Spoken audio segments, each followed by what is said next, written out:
උදේ ඔයාලට මම අද චුට්ටක් වෙනස් විදිහේ ගානක් ලියන බලන්න. 9 x වෙනි බලය ධන 16 x වෙනි බලය සමානයි 49 x වෙනි බලය කියලා දීපො.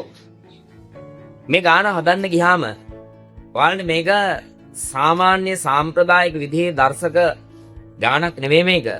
ඒ දර්ශක නීති වලින් හදන්න බෑ මේක. එස මේක ටිකක් වෙනස් විදිහට කල්පනා කරලා ටිකක් හිතලා හදන්න ඕන ගානක්. බලන්න. මේක ලියන්න පුළුවන්. 9 කියන්නේ 3 දෙවෙනි බලය. එතකොට පිට බලය x.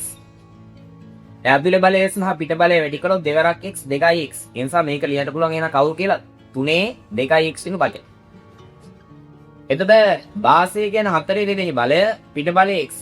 ඇතුලේ බලය සහ පිට බලය වැඩි කළොත් එහෙම දෙවරක් x කියන්නේ 2යි x. ඒ නිසා මේක ලියන්න පුළුවන් කවුරු කියලාද 4 2යි x. එහෙනම් 49 කියන්නේ 7 දෙවෙනි බලය නිසා මෙයා ලියන්න පුළුවන් 7 2යි x වෙනි බලය දිය.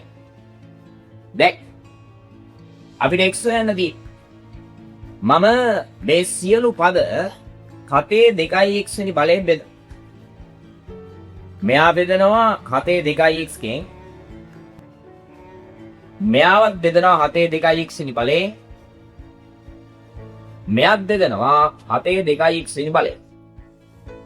එහෙන් බෙදුවහම මෙයා ලියන්න පුළුවන් 7න් 3 සම්පූර්ණ එකේ 2යි x වෙනි බලය. මෙයා ලියන්න පුළුවන් 7න් 4 2යි x වෙනි බලය. අපි දන්නවා මේක සුදු කළොත් 1යි නේද? පාද දෙක සමාන 7 2යි x 2යි සුදු කළොත් 7 බිඳුවෙනි බලය. ඒ කියන්නේ උත්තරේ 1යි. ඒසා 1 කියන එක මේකේ වටිනාකම 1 නිසා මේ පැත්ත බලලා එකට ගැලපෙන අංගයක් හදා ගන්නවා. 7න් 3යි 7න් 4යි එකතු කළොත් 1යි. 7න් 3යි 7න් 4යි එකතු කළොත් 7න් 7යි ඒ කියන්නේ 1යි. ඒ සම මේ දෙන්නට බලනවා පළවෙනි බලය කියලා.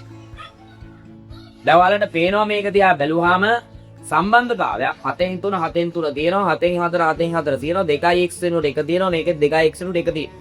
එහෙනම් සම්බන්ධතාවය තමයි 2යි x වලගේ සමානයි 1යි. ඒ අනුව x සමානයි මේ වැඩි කිරීම දෙක මෙහෙට දැම්මා බෙදීම දෙකයි. ඒ අනුව x සමානයි භාගයයි. හරි එතකොට පුතේ ඔයාලට පේනවා මේකේ උත්තරය x සමානයි භාගයයි. එවනම් මේ වගේ වෙනස් ගානකින් ආයෙත් අපි හම්බෙමු.